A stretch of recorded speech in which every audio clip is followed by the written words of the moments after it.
iRacing, you wanted the best, you got them four abreast. Often imitated, never duplicated. The greatest show on dirt, the World of Outlaws.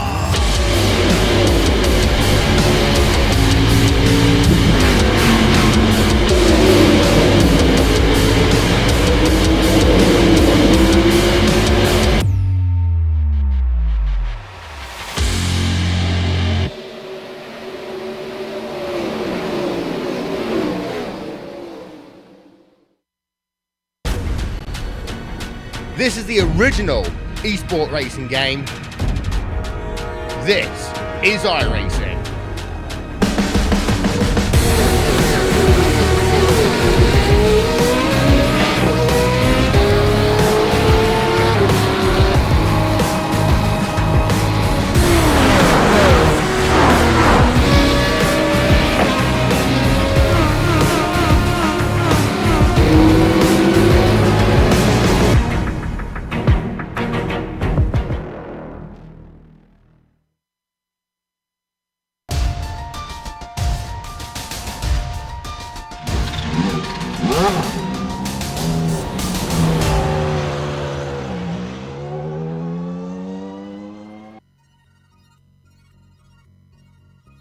It's been a changing of the guard here in the Lotus 49 community, and yet one of those guards already knows the way to the crown. Rob Olenek managed a championship once already and seems set to try and claim his second, but to do so, first he must climb a mountain. Specifically, he must climb Mount Panorama, and he must do it 16 times. But a slew of other drivers are there and ready to try and beat him to it. We'll see who gets to be king of the mountain today as we get ready to watch round 4 of the Lotus 49 Grand Prix Legend Series. And you'll see it all live on the Global Sim Racing channel and the iRacing Esports Network. Hi, I'm Joe Peak, and with me in the booth is multi-time Grand Prix Legends champion Mick Claridge, and behind the scenes is our director Sean Crackers Ambrose. He's using cameras, of course, provided by Dougie Beer. Mick, I'd almost say that before the Nürburgring, combining this track with a 49 was kind of seen as the test of iRacing bravery. Does that seem fair? Yeah, Joe, you're spot on there.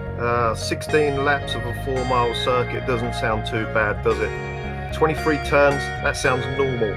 But Joe, you and I have raced here in the 49 before, and I think we both agree most of those turns really are the toughest on the planet. Bathurst really is legendary for the Aussies, and with the combination today of the Lotus 49 makes it one of sim race's toughest challenges. Some of those challenges for our drivers today will be, believe it or not, mountain straight from turn 1 to turn 2. If you're full throttle all the way down there, the front of the car will actually get airborne. If you make it through that, you're onto the mountain. And Joe, it's all about keeping it clean, hitting your marks, and most importantly, maximising track limits, which at Bathurst is much easier said than done. If you've made it to the Forest Elbow, your ultimate wake-up call will be a nice chunk of wheel spin in top gear at 170 miles an hour as you run down Conrad Straight. 16 laps, Joe, of sheer hell for the guys today. So, let's jump on board the Lotus GSR C49 for one of the wildest rides in sim racing.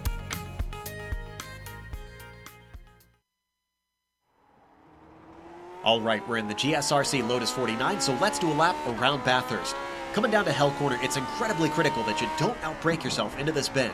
Being able to get to the power early out of that first turn will affect your lap time greatly as you climb up the mountain straight. Not to mention, a good exit will help protect you from an attack. Now, over the hill, the car tends to pull left if you shift into fifth. Let it bounce off the limiter and shift up after the hump.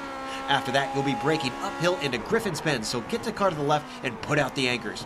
Being smooth to the power will pay off since you'll be turning and accelerating out of here. Something easier said than done. Switch sides quickly, and as we come up to the cutting, remember that not being able to brake in a straight line will mean you've got to lift to ease into this double apex corner. Try to really line the car up for the exit. The line through Quarry isn't quite flat out, but swing wide because you'll need the entire track over the rise into Reed Park.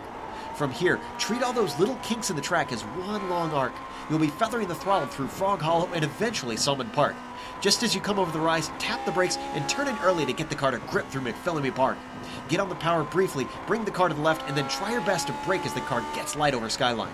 You'll be slowing and steering your way through these steep downhill S's, hopefully managing to line your car up for the dipper. From there, you'll get another little squirt of the gas across the top of the mountain before you find yourself braking for the frustrating force elbow. The drop tends to make it hard to slow the car up. Just like Hell Corner, the best traction acceleration is what you're really aiming for. We're now on the opposite side from before, blasting down the Conrad Straight, but the Lotus is so fast and powerful that staying on the throttle can sometimes send the car out of sorts over the big crest. Letting off the 80% throttle doesn't really lose you any time and keeps the car safe. Then comes the infamous chase. Tap the brakes, turn it in, then bring the car to the right as you really stop the binders. This is easily going to be one of the most popular overtaking spots. The track rises, making it tough to get back to the power quickly. Once you've got it fully down though, you're heading towards Murray's Corner. The 49 can take that inside curve better than most cars, but for the ideal run, try not to clobber it. Hopefully you kept it all together and have now finished a lap around Bathurst.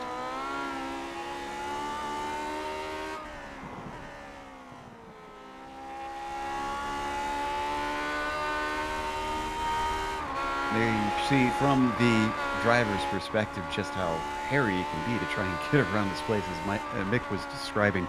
Let's take a look at the Drivers' Championship, though, the F1 Championship, with Olenek having taken 2 wins so far this season. Of course, he's leading by a fair amount. And, well, it's not just his pace that is causing the gaps that you see there. A lot of other drivers up at the top have been missing races.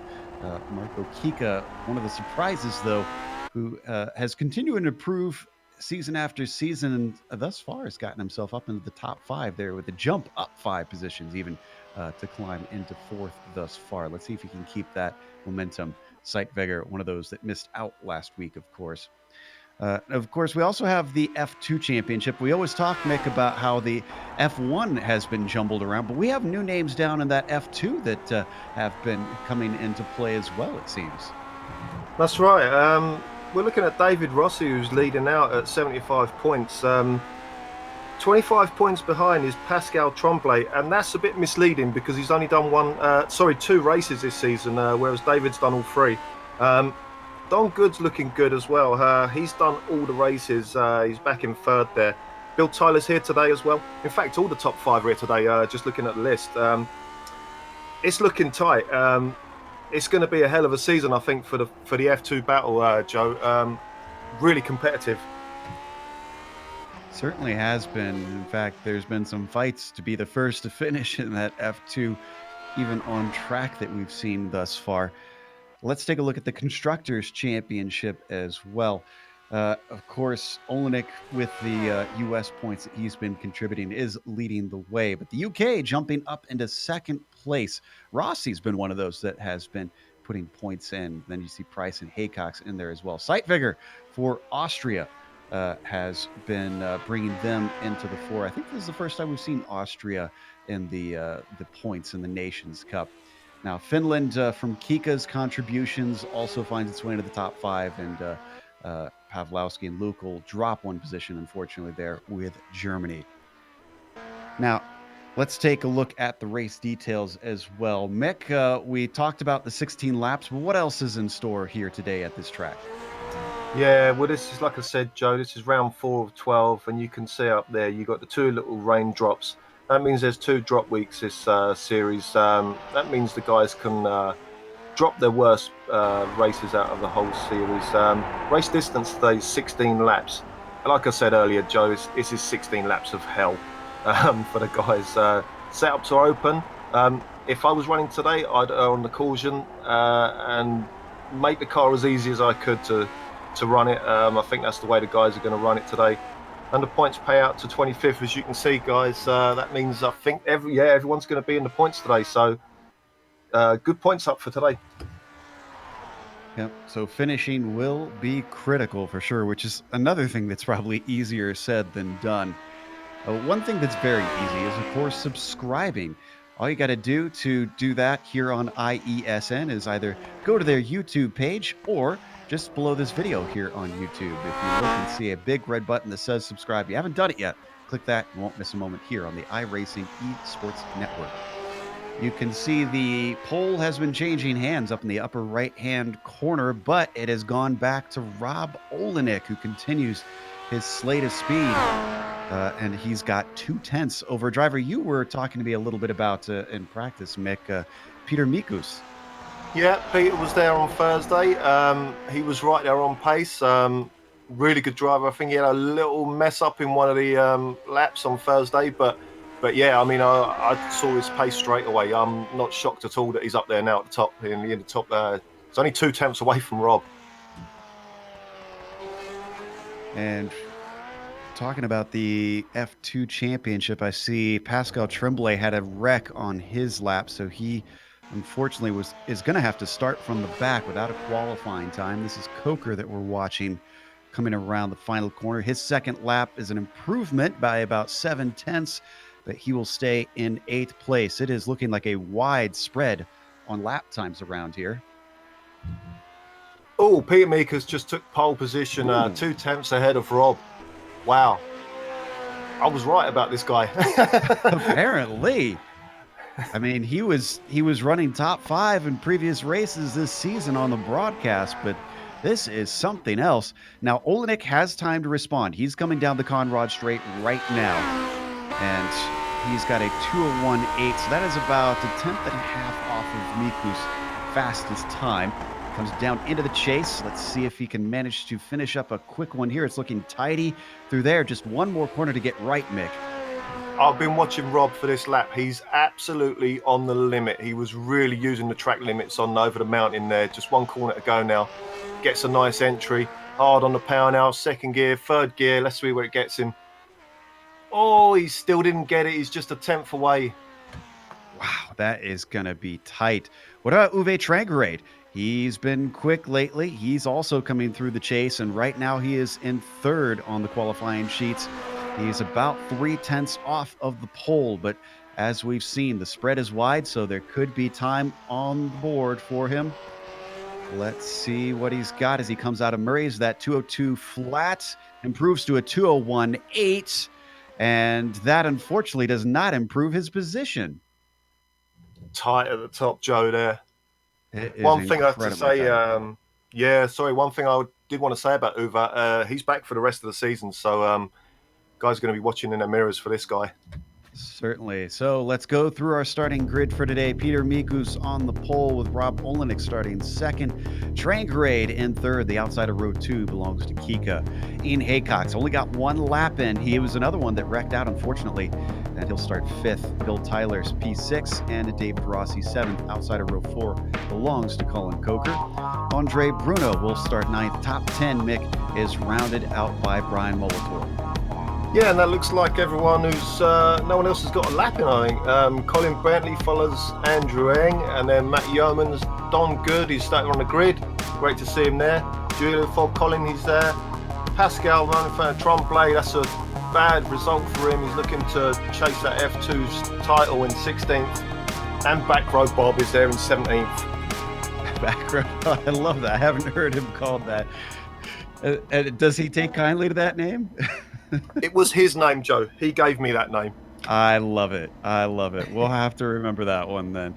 All right, they are gridding up right now. You can see lovely, colorful field out there of Lotus 49s here at Mount Panorama. And green flags are out as Peter Mikus off the line, not looking that great with Rob Olenek coming around the outside, but can he finish the job the long way around? Look at the acceleration that he gets. Lead goes to Rob Olenek in the very first corner, and already Trangerade trying to challenge to take 2nd away from Peter. Trangrade's backed out of it. Let's see how they are over the hump there. Nice and easy. No one's going for it there in the top 3. Nice wide line into turn 2 for Rob, and Pete Nichols. Yeah, that's so disappointing for him to lose the lead on the first corner there like that. And everybody got single file by the time they got to Griffin's. This is the mountain portion of the track coming up through the cutting now. Very difficult to go side by side, and doesn't seem like many are willing to try and risk it here on the first lap. So your order is Olenek, Mikus, Trangerade, Kika, and Haycox for your top 5. Oh, Rob was really wide out of the corner there, and he's done it again as well there, and he's heading down into the section with the dipper now. Let's see how they get through. I'm just sitting on board with Uwe as they run down here. Everyone seems to be nice and taking it easy really on this first lap. All 3 of the cars up in the lead nicely through there, and then they're down to Forest Elbow. Uber's a little bit loose all over the place there, a little tiny bit, but how's your exit? Peter Mickers is right on Rob's rear now. And he's going to get the slipstream at about 2/10 behind him. They start to pick up speed. Is this going to be enough for Peter, though? Behind them, don't forget about Trangrade. If these two start fighting, that could close him back in for that half-second back. Does not gain enough as they now break for the chase. But wow, Peter looking strong on the binders as he closes in. Yeah, this guy's got some real talent. Just remember, guys, this is his second race in this car. I'd even call Rob a veteran now of this series. And to have a guy like this just starting out on your gearbox, Rob must be, I know what he's thinking. He's thinking, who the hell is this? You know? And behind them, don't forget that it's a pretty decent gap to Kika. He's already 2.5 seconds behind on the first time round. So these three breaking away as they're going to hit the hump for the second time. Up and over, and all three looking clean. Yeah, a bit of a gap to Uwe now, but Peter Mickers is all over Rob here. Rob actually hit the curb there. That'll upset his car on the exit. As they go now up the hill, slightly up the hill, just hold it in tight, Rob. Yeah, they're all equal for them. Yeah, he was a bit defensive here, and Uwe's caught up a bit there, hasn't he, as well? Starting to close together. Now coming up towards one of the highest portions on the track. Swinging through Frog Hollow, up towards McPhillamy Park. Oh, and wide once again for Olenek. He catches a slide, though, and no opportunity for Mikus yet again. He's going to have to catch him in a different place. How far back do you get the slipstream from on the mountain and Conrad straights in these cars? There's another slide from Olenek. Yeah, that was a big one, wasn't it, Joel? I'm surprised. Oh, he was well lucky there to make it through there. The toe's huge in this car. It's a good 2 seconds back. You'll still get a toe from a couple of seconds. So, I mean, these three now, they're right together, and Peter Mickers is always going on the left. He's always, yeah, he's going to get this. Rob must have had a really bad exit there. Yeah, I don't think he even needed the toe, but now he's stalling out, and Rob's starting to pull ahead once again. I wonder if there's different gearing on these two cars. Backs out of it in the braking for the chase.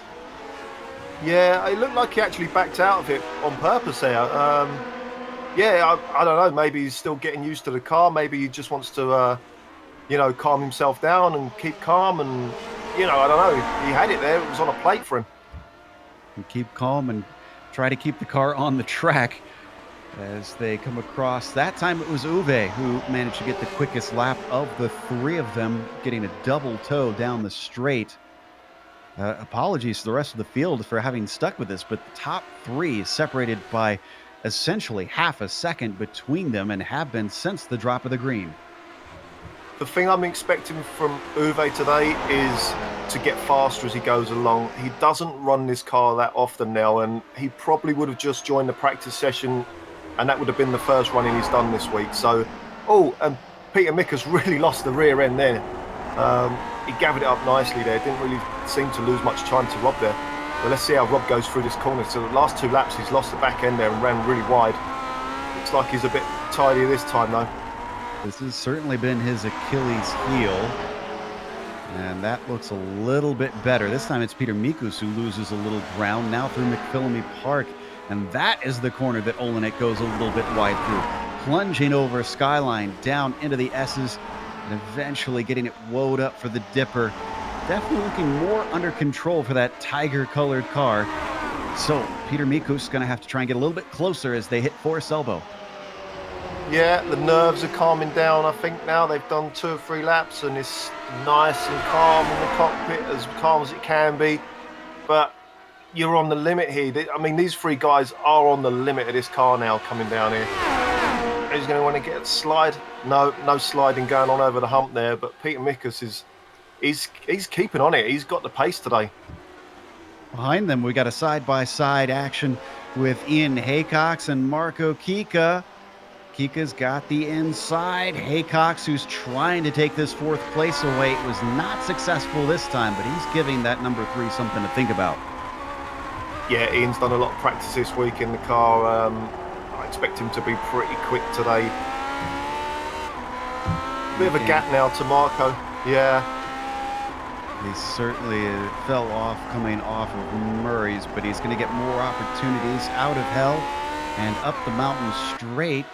Ian Haycock's maybe a little bit too far back to do anything, at least this time, but at least continuing to apply the pressure. It's been awful close as well down in ninth between Bruno and Ang. Those two have been trying to sort that one out. Have a chance here for Ang to do something up into Griffin's if he's brave. I don't know about this, though. Yeah, Andre has taken a real defensive line there going into the corner there. Andrew Ang's a little slow off the exit now. Falls back, gives Just himself watching. some space, yeah. Yeah, I was just going to say, Joe, I was just watching Pascal as he went through there. He looks like he's slowly getting through the field now from the terrible qualifying. He's managed to reach 11th place. Again, qualified 16th out of 17 cars. So that is a decent climb. No rush. Attrition, always a big factor here, Mick. So I imagine as time goes on, he'll probably scalp a few without having to pass anybody. Did we have any crashes on lap 1? I don't think we did. Oh, we haven't yet. Amazingly, all 17 are still running. So they've got a good amount going right now.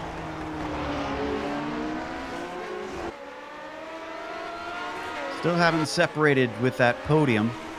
Olenek, Mikus, Trangarade, nose to tail. They're coming around to complete another lap. Round the left hand, all three of them go. Rob bounced all over the curb there. Nice exits from all three of them though. Over the start finishing line. Down into turn 1. Get it down. Second gear. Hard on the power now. Now who's got the guts to keep their foot down all the way over this hump? Does gain you a little bit of time if you do that, but Joe, you can't land the car. Oh, I know very well. I've ended races, ended practice sessions so many times trying to find that 10th. All three of them were successful this time. Mikus not looking like he likes Griffin's Bend. That's the second time we've seen him drop back through that right-hander. Yeah, And he's all out of shape. He managed to catch it through the cutting, but that was costly. Let's look at that a second time here, Mick. Yeah, it looks like he just snatched the brake, the front left brake there as he went into the corner there. That was a nice save, to be honest with you. He was counter steering very early and thankfully had enough track to his right to catch it. And Trangrade was not able to do anything with that. And I talked about attrition. We got our first big accident. Looks like that was Colin Coker. He was turned around after the cutting. And this was a bit of a different incident from what we saw with Mikus. He got on the throttle a little too strong. Unfortunately, I think Colin Bentley was right behind him. Watching from Bentley's perspective here. Gooses it. Oh, yeah. He just lost the rear end coming out. And who was that just scooted through there? It's your man, Pascal. It's Pascal Tremblay got through the two of them there. What'd I say? That gives him 9th place with that move.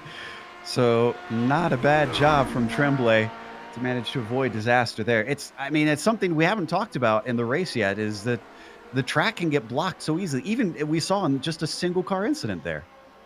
Yeah, and if it does, you'll be making a new video, won't you, Joe? Speaking of problems for drivers, though, I see Trangrade dropped off of Mikus, and I think this may have happened into Hell Corner. It might have. Let me see exactly what happened, if this is worth looking at. Yeah, we might want an onboard here from the Norwegian. He lost a ton of time once again. Through the car just starting to lose grip here. We've got the replay up now. Turns the car in. And the car wants to turn too much. Wow, another good catch. Yeah, if anyone can save a car when it's doing that, it's Uwe. That's for sure. He's got plenty of practice going sideways. But this is costly. He's now a second and a half back from Mikus. For them being really tied nose to tail for much of the first few laps, they've now all three spread apart. Oh, and Brian Molitor seems to have entered the pits, and once again, it's the cutting. The number 7 also spinning around and finding the wall.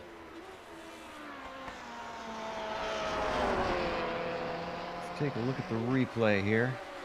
Coming out of Griffin's up towards the double left-hander, and it's the second portion where the tail just starts to go around, just noses it in. Yeah, it's just a question of leaving your braking. He's just left his braking slightly too late there, and that's all that can happen when you do that. There's nothing you can do about it. As we come back live to second place, well, we thought that Ove had lost some time. Well, he's regained it very quickly. It's back down to half a second, so 1 second quicker, essentially, than Miku's that time around. And this time wide once again. Ove, you talked about this before the race. It seems like sometimes he overdrives the car. Does that look like what's happening currently? Yeah, I think it's a little bit of a lack of practice as well, Joe. Like I said before, he's probably not really dialed into the track in the car yet today. We come back to 5th place. Ian Haycock's riding on board, looking over his shoulder. Up ahead, that is still Marco Kika, who successfully withheld him just outside the podium. They both know if something happens to the leaders that they could be spraying the champagne today. A little bit wide coming up through the cutting, and that causes a big checkup for Haycox. Can't do anything with it, but still now he is underneath the gearbox. Yeah, and I was just watching as we was watching on board there. Really smooth with the steering wheel is Ian. It's a really nice driving style.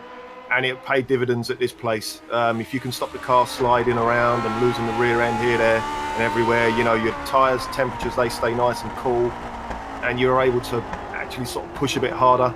Looks like Marco's got a bit of a gap now as they go through the dipper, just a slight gap. Ian runs a little bit wide there over the grass as they go down there, down to Forest Elbow. Yeah, Marco's got a nice gap, though, coming out of here now.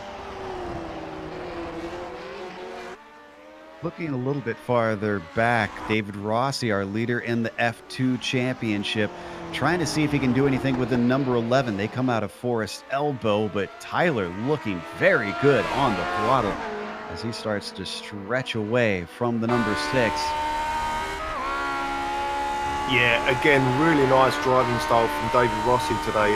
Just watching the car wiggle as he goes over that hump there on Conrad Straight. Down into the chase now. Nice entry, looks like nice entry for both of them. David Rossi was a bit tight going there, but bounces over the curb nicely. Nice exit for both of them. Gap's tightened up a little bit, hasn't it, Joe, there? Yeah, it looked like he liked the chase that time through, did Rossi. Coming through Murray's to complete another lap. Off the corner, once again, losing out as that accordion stretches apart. Bill Tyler keeping himself safe with great acceleration. Just doesn't seem like coming off the corners. David Rossi looking very good today at all. Yeah, and I was just watching him as he turned into the first turn there. He put a whole load of steering lock in, and that does nothing but just overheats your front tyres. So when you get down to this braking zone now, you find it tough. I don't know what ratio he's using for his steering, but he is using a lot of steering lock as he drives around. We got some nice action going on here back between, I believe this is Yeomans and Good, chasing him for 11th place. Wonder if we'll see any lap traffic, actually. We do have Robert Reynolds already a lap down. And, well, looks like for Colin is still about half a lap ahead, so I'm not sure that they'll get to them, at least not until very late in the race.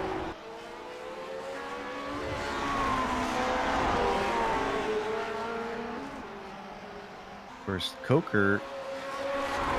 No, Coker, it looks like he is still in the pits. So he might be trying to get back out there. He could also become lap traffic, and lap traffic is definitely something you do not want on this track, Mick. At least on the mountain portion. On board with Ove Trangrade. Fell back from Mikus just for a moment. About 6/10 behind him. Mikus, interestingly here, Mick, he's still about a second and a half from Olenek. Ever since he had a couple of those mistakes that we saw, he's not been able to draw him back in. No, that's right. I mean, I just can't emphasize how much I'm impressed with this guy. This guy has raced, a couple of races now, and he's on pace with the veterans that have been here for years. Yeah, experience seems to count a lot in this car. So I wonder if Peter's been practicing quite a bit while we weren't looking.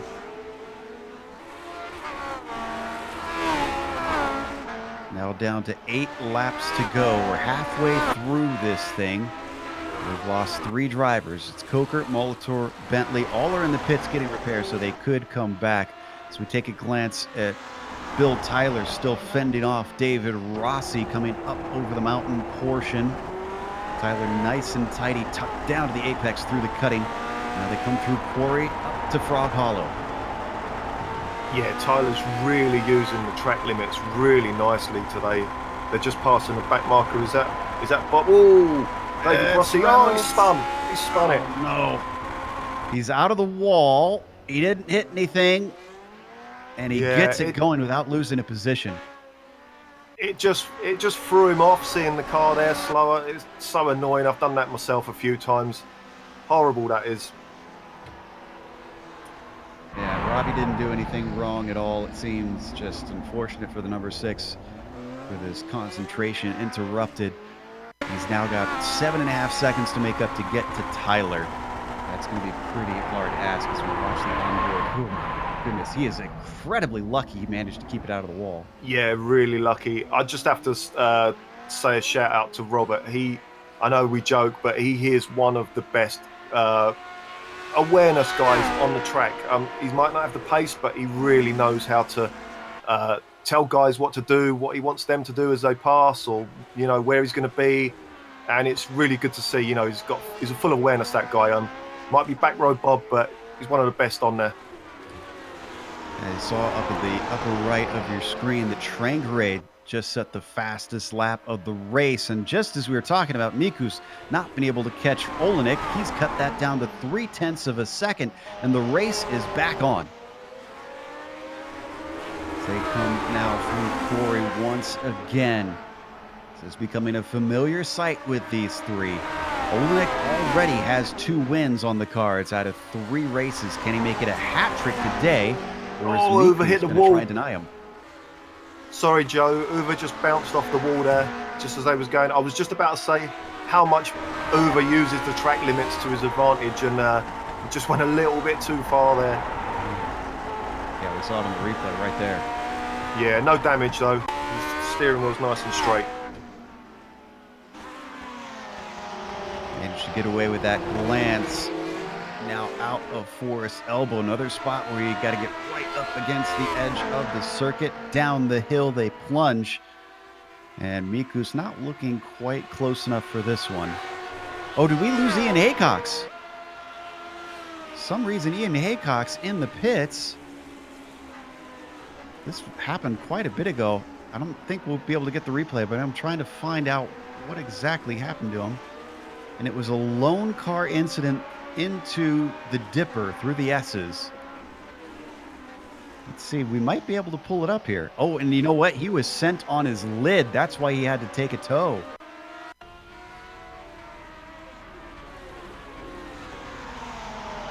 Looks like a little bit farther back. Here we go. Now we found it right here. Great job by our director managing to pull this one up.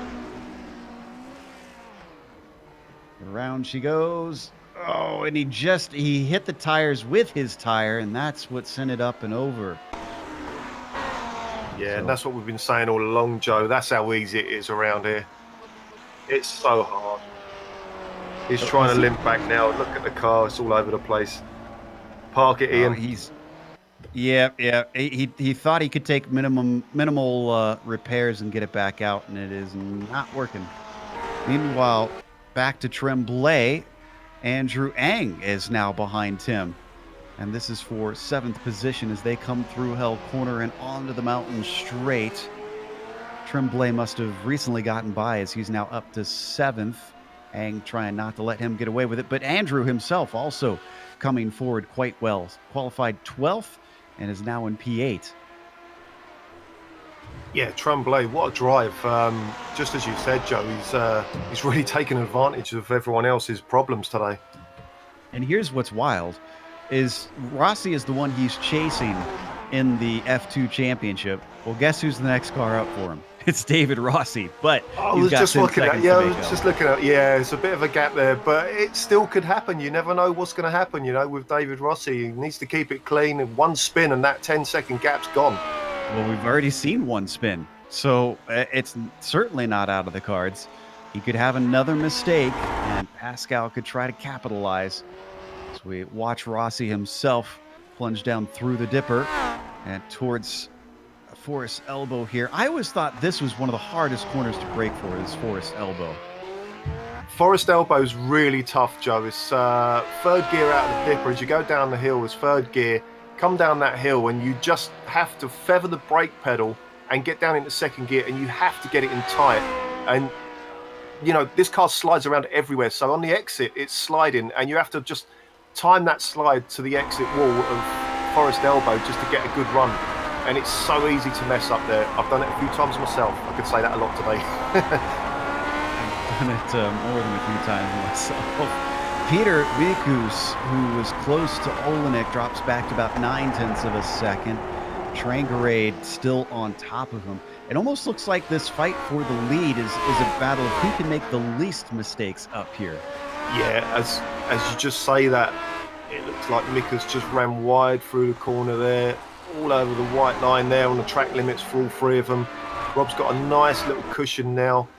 That means he won't be looking in his mirror quite so much to see where Peter is. Uwe now just finding it hard to stay on the gearbox there. Down through the dipper they go. Second gear, get it turned in. Third gear now, hard on the power. Back down to second gear, just as we was just saying, Joe. Oh, Uwe's all over the place there. Fast hands Uwe there. On the exit, bring out to the wall. Uwe loses the rear end there. Down the Conrad straight they go. And that means that he's now 0.5 behind Mikus, who himself gained about 0.2 over the mountain. It's down to 0.7 behind Rob Olenek, as they are going to be 4 laps to go this time by. All getting on the binders as they woe it up for the chase. Up and out of that chicane. A lot of curb there for Rob Olenek. He is certainly pushing hard to see what he can do, as Ove Trangrade closes it down to win 0.3 of a second. Another slide from Mikus coming out of Murray's corner. A good exit out of turn 1 for Trangrade could set him up well. Yeah, I was just watching Uwe as he went over the curbs through the chase there as well, but he hit the curb hard, but he'd done it nicely, and it was a real nice move. That's what gave him the advantage there. But yeah, as you see now, going up the first straight, over the mountain straight, over the hump now. Oh, Uwe he jumps it a little bit, hard on the brakes now into the right-hander. It just seems like there's nothing between these guys, and I think you're right, Joe. It's little mistakes are keeping this gap quite tight, and then it will stretch out again. It's Peter Mikus has lost the rear end again there, so he's run wide. So has Uwe, and yeah, this is the story of the race so far. There's mistakes happening for all three of these guys. For those wondering and watching over from Australia, we only had 2 Aussies here today, Colin Coker and Matt Yeomans, and the only one still running is Yeomans. So right now, sadly, not having a lot of local representation like we're used to having, as we put the cameras on the number 10 and 10th. In fact, the one we were expecting and hoping for was Ben Zoko, who you got to race against earlier this week, Mick. Or at least I thought you said you got to race against him. I didn't race him. I saw him in a race. He won it. He won it from pole position. Ben, hopefully, is going to be back for a lot of the races this season rather.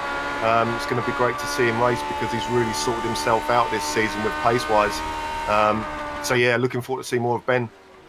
In that case, you were there in spirit as well. Down into the chase, Miku's looking a little bit shaky, and once again, Trangrade closing up down to within those 0.3 of a second. This seems to be one of the better portions of the track for the Norwegian. Now come out of the final corner to cross the line. 3 to go now. Looks like they're coming up on a back marker. Can't quite see who that is. Over. Oh, hold on to it, mate. Yeah, he's got it. Oh, Joe, my heart. I don't know how he does it from within the cockpit. I would be a mess. That is Colin Bentley who is ahead. He's brought the car back out after his repairs. Coker is back out there as well. Ian Haycock's still taking some more repairs. Molitor, the only one to have officially left the session of our 17 drivers. Mikus was so wide through the corner there, through turn 2 there. I can't believe Uwe wasn't able to get the pass done there. But he's right on him now, and there's a gap to Rob, so Mikus is seriously looking in his mirror now at the moment. Yeah, this has been great for Olenek. Up to about 1.5 seconds ahead of him, so it's becoming a battle for second instead. They come up to that lap traffic. Yeah, and it's right where they held up quite a bit. Yeah, he did. It's right where they don't want it, right in the middle of the dipper. You don't want to be stuck behind the car here. Oh, it's getting tight. Oh! Wow! And they all get through it. That was Bentley pulling off at the same time that Robert Reynolds also was trying to get over to the side. The two made a little bit of contact. Everybody through clean. Joe, was that officially 3 wide through the dipper there? It may have been. Let's watch here from above. This will give us a clear view. There you see the 2 lapped cars in amongst them, and of course the hillside's going to get in our way. Yeah, that was 3 wide. I don't think we've ever seen 3 wide through that corner. I've never seen 3 wide through that. Did they all make it? They did. Everybody's through and still running, amazingly. Great heads up by all 5 drivers. Just incredible. So, with now 2 laps to go, Olenek has lost a bit of that lead due to lap traffic. It's down to 1 second, and Trangrade still within 0.5 second of Peter Mikus. Rob going for the toe there. I don't know who's in front of him. There's another back marker, but Rob's going for the toe. He's got past now. Over the hump they go, under the Pedders Bridge. Hit your brake mark, right on the 250 board. Oh, and his engine. Someone's blown an engine. Oh, that's Mikus. Mikus, oh no, and Ove gets into him. He hits the wall and the car of Mikus. Peter's off the track now, but Ove is limping. The car is crabbing. Oh, disaster for the Norwegian with just 2 laps to go. That is such a shame. That's got to be a downshift as he brakes. Yeah, I'm on board now with Mikus. Yeah, the rev limiter went way up there just as he downshifted. That's such a shame to have that happen. Everyone's always worrying about the walls and the undulation, and to have an engine blow to take you out of the race, it doesn't get any worse, does it? And poor Ove was doing his best to try and avoid it, but there's just so little room on this track. Unfortunately, he damaged his suspension. We're going to watch from Peter's perspective now. Wonder if he was distracted a bit by Coker at the head and just downshifted too early. Yeah, could have been. Yeah. Andrew Ang That's is such in a the shame. pits as well. Checking to see what happened to him. It's a little long ago, but he had a problem in Forrest's elbow, so he's driven back to the pits. In the meantime, white flag is going to be coming out for Olenek, and in all of this, we haven't covered yet that it is Kika who takes advantage of others' woes. He will get a 2nd place if he can keep it on track. And get this, Bill Tyler manages to go from 6th now up to the podium. Rossi is going to be kicking himself for that mistake because he's closed it in to within 4 seconds, but he is nowhere near to being able to overtake him. Wow, that's F2 championship, Joe. It's just going to get better and better and better, ain't it? It certainly is. Bill Tyler needs to pat himself on the back once he comes around and takes the checkered flag today. This has been a phenomenal drive for the number 11 as he breaks now for the chase. Giving some light to Kika. He's had to work for this one. Even though he's all alone now, let's not forget that it was Ian Haycock's all over him for quite a few laps, and it was essentially Ian's own mistake that allowed Marco to run free for the remainder of this race as he comes over the jump and gets it woed up now for Griffins. Just as you said, Joe, it's attrition at this track. It happens every time we race here. You have to get really lucky to, it's people sort of look at this race as a two-way sort of thing. You can either be up the front or wherever you want to be and push hard, or you can just take it easy, and see how your luck goes, and that's what a few drivers have really capitalised on today. Well, last week he was dubbed by an Australian of all people as Robbo, and I think that is a good nickname for him to have here today at an Australian track. Rob Olenek down the Conrod straight for the final time with a monumentous 33-second gap to the next car back, withstanding the pressure himself, managing to keep the mistakes down to where nobody else could take advantage. This driver in the number 1 car is going to take P1 today, the New Englander, around Murray's Corner and across the start-finish line victory for Rob Olenek. Yeah, wasn't the cleanest of drives from Robbo today, was it? But fair play to him. He's got it where it counts now today at the end. Marco Kika now into the chase himself. This Norwegian used to be mid-pack, didn't really come into in as a factor in most races, and then just in the last 2 or 3 seasons has suddenly buckled down, figured out how to make this thing quick. The number 3 is going to finish in second today. Behind them, Bill Tyler. Looks like maybe taking a little easy on the final few laps. It's been cut down to 2 seconds back to Rossi, but that's too little too late.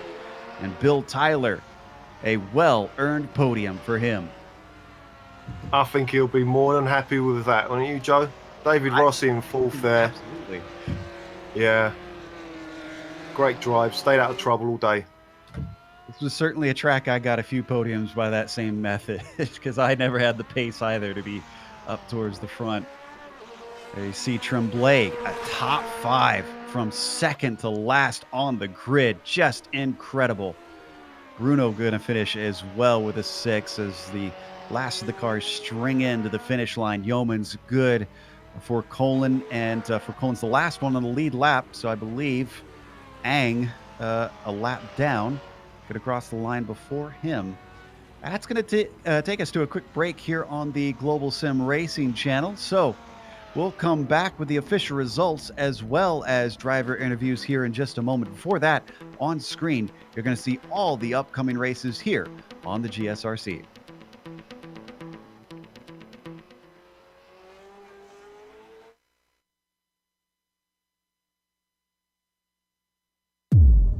iRacing, you wanted the best, you got them 4 abreast. Often imitated, never duplicated. The greatest show on dirt, the World of Outlaw.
Mount Panorama circuit, and for the third time in 4 races this season, Rob Olenek takes the victory in the Grand Prix Legends Series. He was followed home very distantly by Marco Kika, as you can see, but that doesn't tell the whole story. If you missed the race, it was a big battle for the lead almost the entire way until the penultimate lap. We'll get to the drivers involved in that in just a second. It was Bill Tyler who picked up the scraps in third as well, with David Rossi. A slip-up cost him what could have been a potential podium. He still gets 4th place, and Pascal Tremblay didn't get a qualifying in. That didn't faze him, patiently picking his way through. He winds up for the top 5. Andre Bruno behind him in P6. Matt Yeoman's the highest finishing Aussie here at his home circuit with a 7th. He can't be too disappointed having qualified 13th. Don Good behind him, P8.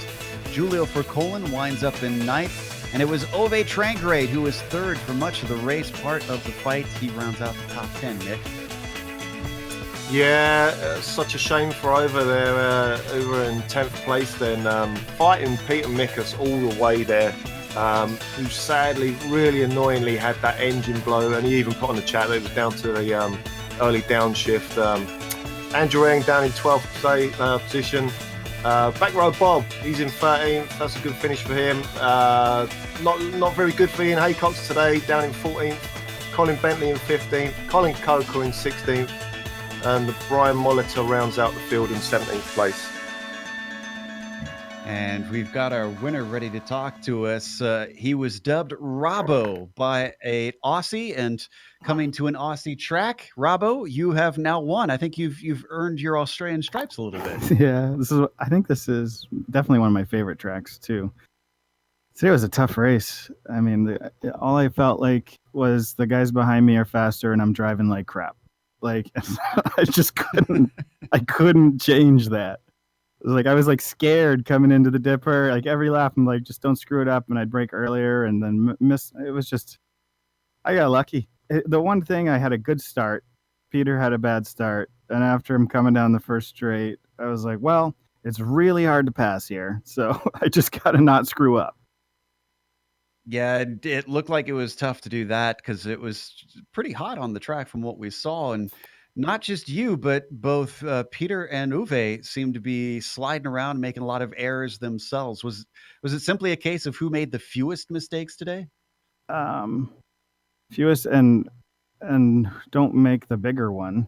Like we all definitely made mistakes. They were battling more, it seemed like to me. I was trying not to look in my mirror a lot, but it seemed like they were closer together to each other than they were to me, only by a little bit. But it seems like it was affecting their pace more than mine. They definitely were both better than me coming down towards Forest Elbow. And he didn't quite get a run. Peter got a run one time. I've never raced with him before. I think he was just not being aggressive at all, and didn't want to like maybe come into the series and say, all right, I'm sticking it up the inside second lap in here or something. I don't know, but I think he was a really good racer though. Yeah, I mean, obviously he's going to be one to watch out for. Today is also, of course, the Petit Le Mans that iRacing is running. Are you with a team this weekend, or are you just focusing on the retro stuff as usual? Yeah, I'm not racing today. The Dirty Torques racing. Phil and Jamie are doing. They're running the DP. I think a lot of the 49 guys are running the race today too. I think Uwe's in the race. I just didn't do this one. I got some other stuff I got to do right after this, so I just couldn't do it today. But I've never done Petit Le Mans. I kind of want to do it. Track's tough, like in multi-class, as we know from Camel. Yeah, absolutely. There's some tricky places where you don't want to throw it away trying to pass other cars. Well, again, congratulations. Unless Mick has anything for you, this has been a phenomenal race to watch. Mick, do you have any questions? Yeah, I just wanted to ask Rob, do you actually use your F3 screen when you're in these battles? Or I mean, I was watching you there and I was just thinking to myself, God, he's got to be looking in his mirrors all the time, and really worrying about the guys catching up and all the rest of it. Do you use your F3 screen at all? Oh yeah, looking at it way too much. Looking in the mirror way too much. Doing exactly what you said. It's so much easier to chase somebody than it is to be in front. Yeah, I don't know definitely. why. It really is. Like Yeah. you can, even when you're on the brakes earlier, you're faster. Like, I don't know. It's just Yeah. Yeah. it's tough to be up there. You don't want to screw the race up from the lead. It's different when you're kind of trying to get the lead. You can be, a little more less cautious, and run closer to the limit. But when you're in the lead, you're like, oh, I'm an imbecile if I screw this one up. Yeah. But Well, yeah, I know, mate. I know. Yeah. Great win today, Rob. Well done. Thanks, Mick. Oh, sorry, Robbo. That's cool. That comes back from being a kid. I used to get that as a kid all the time. Used to get the big O, and I'm not big, so it's kind of funny. But Oh, it's going to be for the rest of the season now, mate. yeah. All right. We've got a few for him now, but that was our winner, Rob Olenek, who took his third win of the season out of 4 races today, and that's going to close us up as well. So, of course, we want to give a big thank you to the Lotus 49 community for bringing us back for another season of coverage, and also a thank you goes to iRacing for putting us on the iRacing eSports Network. Make sure and subscribe. All you got to do is click on the big red subscribe button and you won't miss a moment here on IESN. Thanks to the companies that provide the software and the hardware for our broadcasts are listed here on your screen. And additional thanks go to June Lalonde, who provides our wonderful music. See the screen for how to get a hold of more of her great work. Thanks to the team today, Mick, Sean, and Dougie. If you'd like to find out more about GSRC, including upcoming races, you can find it at globalsimracingchannel.com. We're also on social media. Our Twitter is at GSR Channel, Facebook, Global Sim Racing Channel, and Instagram is GSRC_Graham. Next race, we're just not hopping over that far away, up to Japan. It'll be Suzuka, Saturday, October 12th at 9:30 a.m. Eastern. We have upcoming races for other series listed on the screen, so check those out and mark them down on your calendar. But until next time, race clean, race hard. We'll see you on the track.